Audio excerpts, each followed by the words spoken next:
My son had a seizure at school, and I left work immediately. I got to the hospital to find my mother already there, claiming she was his guardian. She's always been unstable, she told the nurse, pointing at me. I raised that boy. I was escorted out by security. I didn't sleep that night. By dawn, I had collected the documents, the videos, and the one recording that would. I'm a single mom. My son Jared is 11. He's my whole world. I live in Kansas City, Missouri, and I work at a mid-sized law firm downtown. Things haven't been easy, but I've kept it together, for him. Last Thursday, everything changed. It was around 2:40 p.m. I was sitting in a client meeting when I got a call from Jared's school. I almost didn't answer because I was already behind on deadlines, but something told me to pick up. Thank God I did. The gym teacher's voice was shaking. Jared had a seizure. First one in his life. They'd already called 911. He was being taken to St. Luke's Hospital. I froze. Then I grabbed my bag and ran. I didn't tell anyone. Just left. The drive to the hospital was a blur. I ran red lights. I almost crashed trying to call his school again. All I could think was, what if he dies before I get there? When I got to the ER, the receptionist asked for my ID. I gave it. She looked at her screen, then at me. Then she hit a button under the desk. I need you to wait over there for a moment, she said. I didn't understand what was going on. A nurse came out. Then security. 2 big guys. That's when I saw her. My mother. Sylvia. She was coming out of Jared's room like she lived there. She had Jared's backpack slung over her shoulder. She was holding a clipboard like it belonged to her. She looked calm. Like this was normal. She walked straight past me to the nurses and said, "She's always been unstable." She pointed at me like I was a stranger. "I raised that boy. I'm his legal guardian."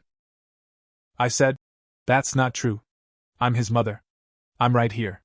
Let me see him." Security blocked me. "Ma'am, we're going to have to ask you to step outside." "What? No, that's my son. What is she talking about?" But the nurse looked at me like I was lying.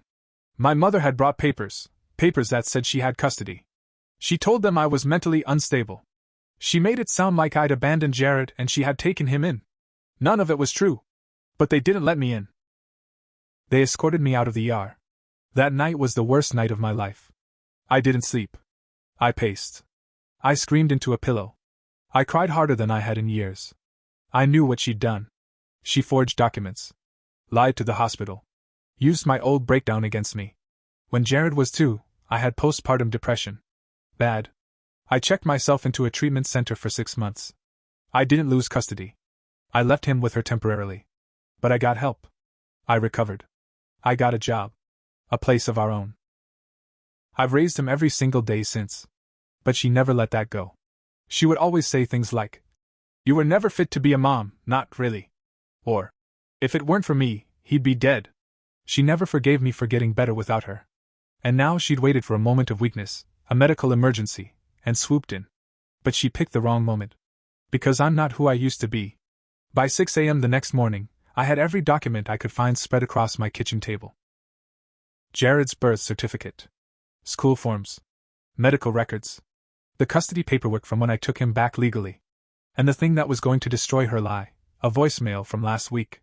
She said, and I quote, "You don't let me see Jared more, I'll do what I have to. Call CPS. Tell them what you used to be like. That boy belongs with me." I forwarded everything to my coworker Gabe. He's a lawyer. He met me at the hospital that morning with coffee and a game plan. We walked into the legal office at St. Luke's and showed them the truth. The hospital's legal team looked over the documents. Then they looked at hers. Fake custody order. Wrong date format. Wrong county seal.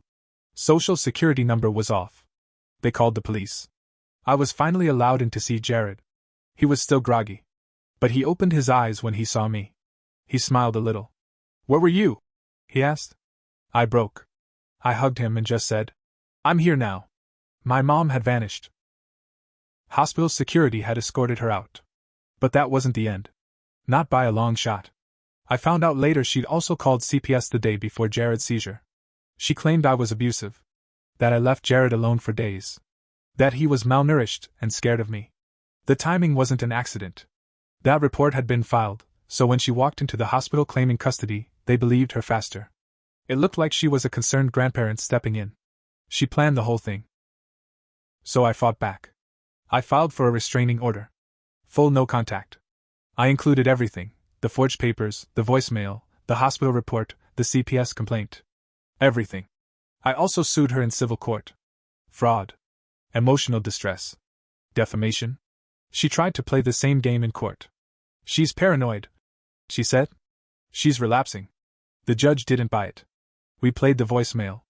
Her face dropped. The judge granted the restraining order. Full custody confirmed. No visitation. CPS closed the case after a full investigation.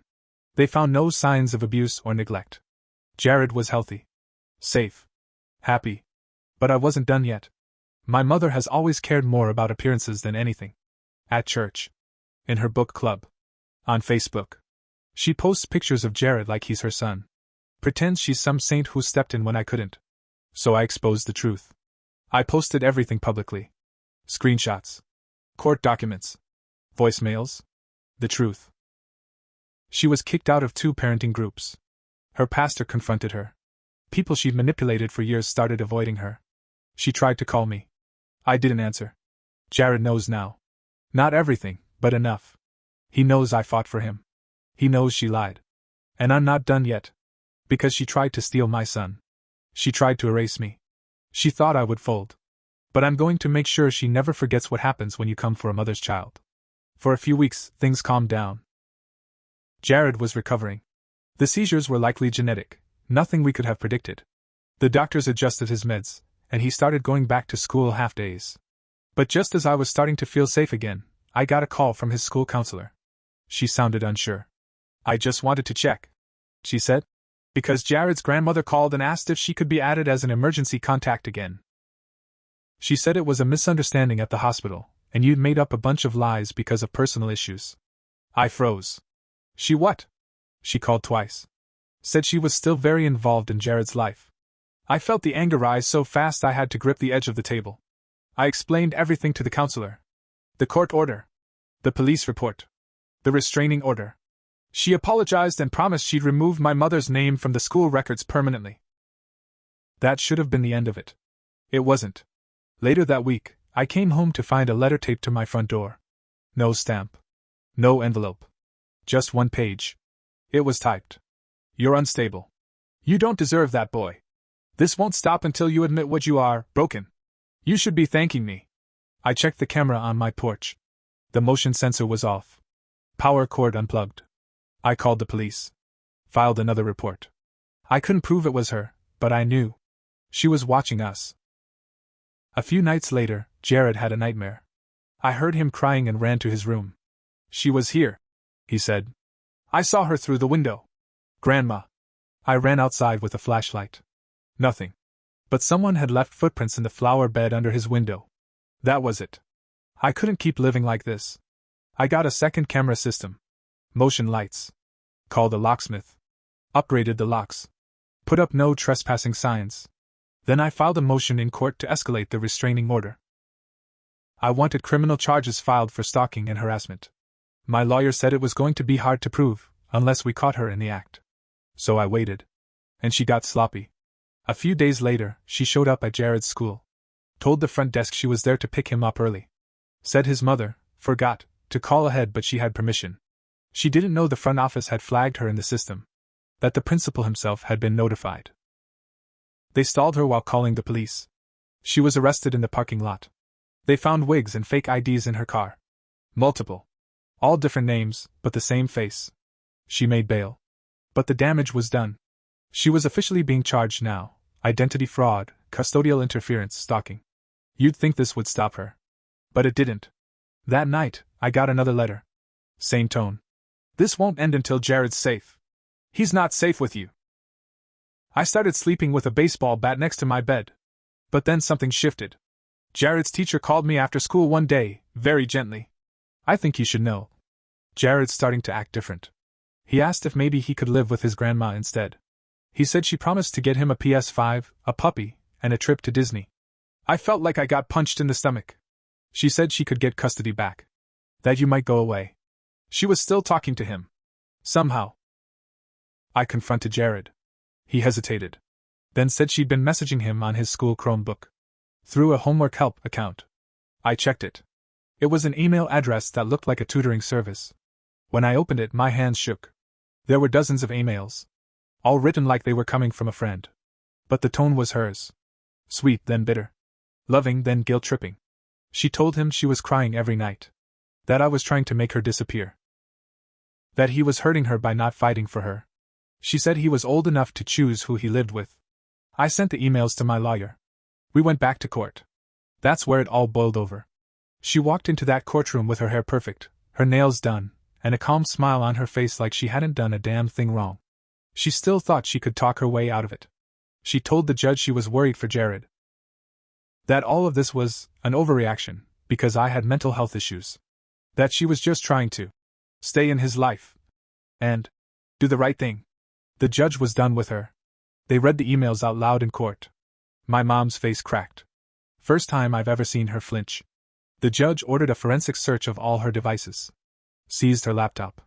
Found everything. She'd created fake profiles. Dozens.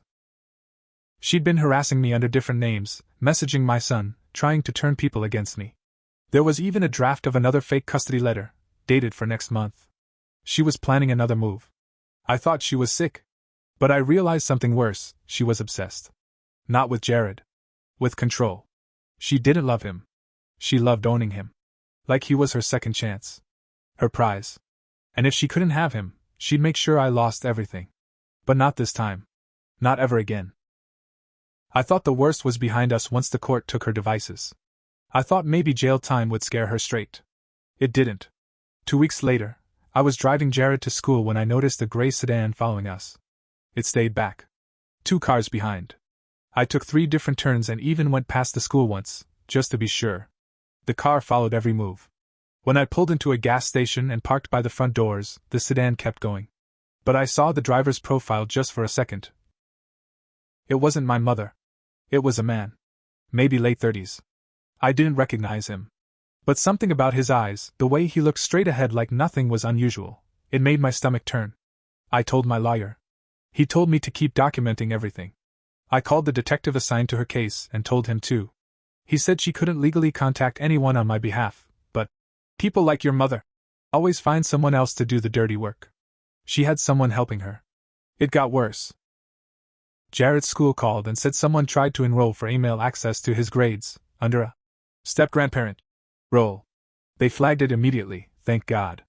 But whoever submitted the form had my full name, Jared's student ID number, and my home address. I know exactly how she got it.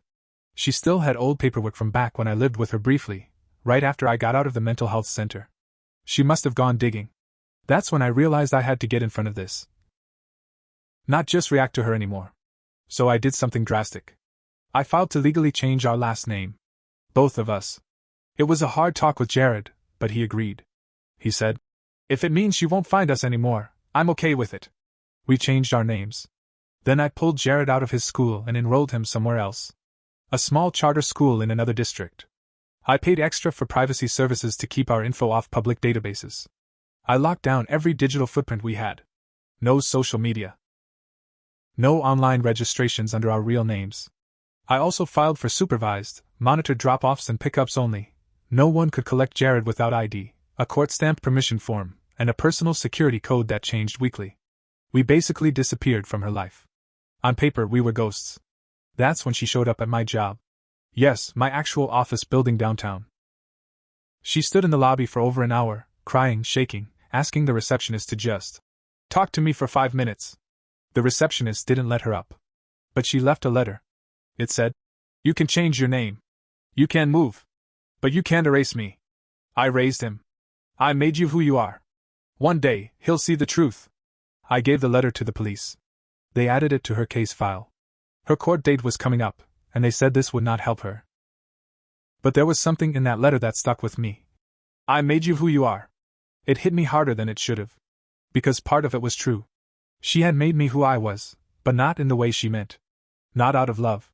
Not by teaching me strength. She made me strong because she was cruel.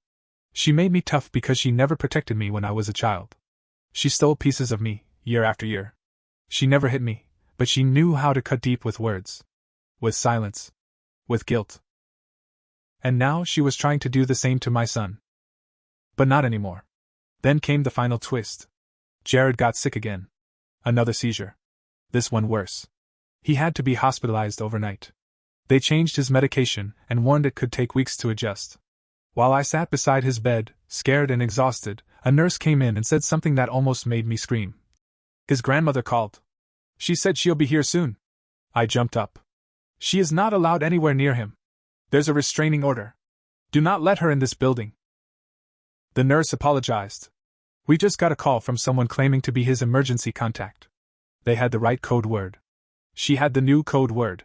The one only I and the school were supposed to know. That's when it hit me. Someone was leaking our info. I narrowed it down to 2 people.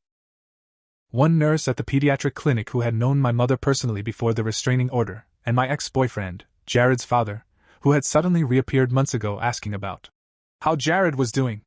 I hadn't put him on any legal documents. He never fought for custody. But now I wondered, had she reached out to him? Manipulated him? I confronted him. He denied everything. But I wasn't sure anymore. Not about him. Not about anyone. That's when I knew what I had to do next. I wasn't just going to fight her in court. I was going to expose her. Fully. Publicly. With everything I had. Because she wasn't going to stop. Not until I burned every bridge she tried to build between her and my son. And I was ready to light the first match. After Jared's second seizure, I stopped hoping she would go away. She wouldn't. Not until I forced her to. Legally. Publicly. Permanently. I decided to burn everything she built around her lie. She had always controlled people with appearances. Her church, her Facebook groups, even her bridge club, they all saw her as a kind woman raising her unstable daughter's child. That's the story she sold. That's what let her lie her way into the hospital, the school, and almost into Jared's life permanently. I made it my job to burn that lie down. I started with the full timeline. I wrote everything down. Every event. Every lie. Every document. Then I created a binder. One for my lawyer. One for the court. And one for the public.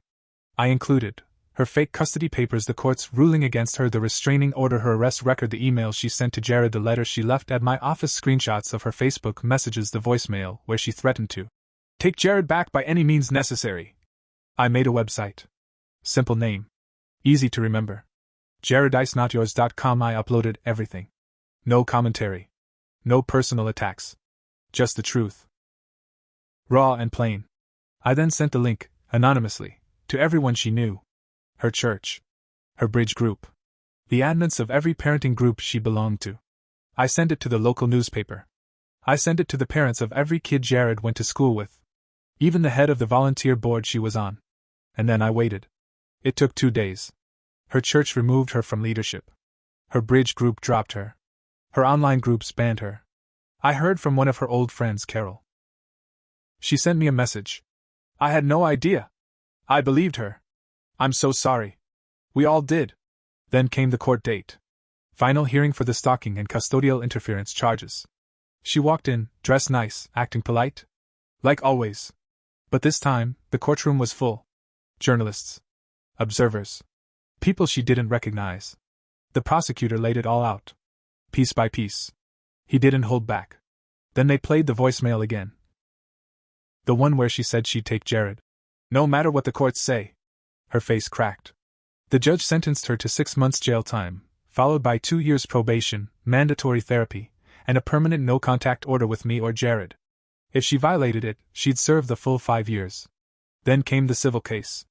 I won. She had to pay damages. Real money. Enough to cover Jared's hospital bills, legal fees, the security upgrades at home, and more. She lost everything. Her social circle. Her good woman reputation. Her role in the community. But that wasn't the final blow. The final blow came from Jared. He asked to write a letter? To the court. To read it, if they'd let him. They did. He stood up, held the paper in both hands and said, "She tried to make me think my mom was crazy. But she's not. My mom's the only one who ever protected me. I used to think my grandma loved me. Now I think she just wanted to own me. I don't want to see her again. Ever. I've never seen her look smaller than she did in that moment. She didn't even speak when she was escorted out of the courtroom. It's been almost a year now. Jared hasn't had another seizure since they adjusted his meds. He's in a new school. We have new names. A new home. I got a new job too, remote, more time at home, more control over our lives. Sometimes I still look over my shoulder. Trauma doesn't leave quietly. But it leaves. And sometimes, when Jared and I are watching movies together, or eating cereal at midnight, or laughing about some random joke he made, I realize something important. She didn't make me. She didn't raise him. All she did was try to take what she thought she deserved. And in the end, she lost everything. Because I don't break easy anymore. And I never, ever let go of my son. Not for anyone.